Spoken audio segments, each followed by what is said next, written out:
এইখানটা আগে একটু গাছ দিয়ে দাও দিন, এখানটা ড্যাবা পাড়া হয়ে আছে, এখানেই গাছ আছে, শুধু সরিয়ে দিয়ে দাও ঠেলে, তাহলে দোলটা খাবে না। ওই সাইডের গাছটা লিকটাই দিয়ে দাও।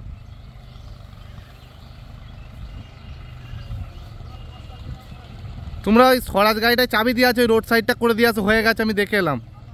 দেওরা বললো খেতে যাবো, খেয়ে এসে খালি করতে যাবে।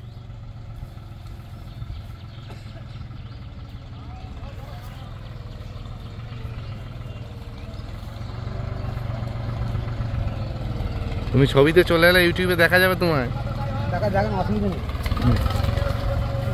তুমি তো বলবে না ছেড়েছে চারদিক। হ্যাঁ আস্তে।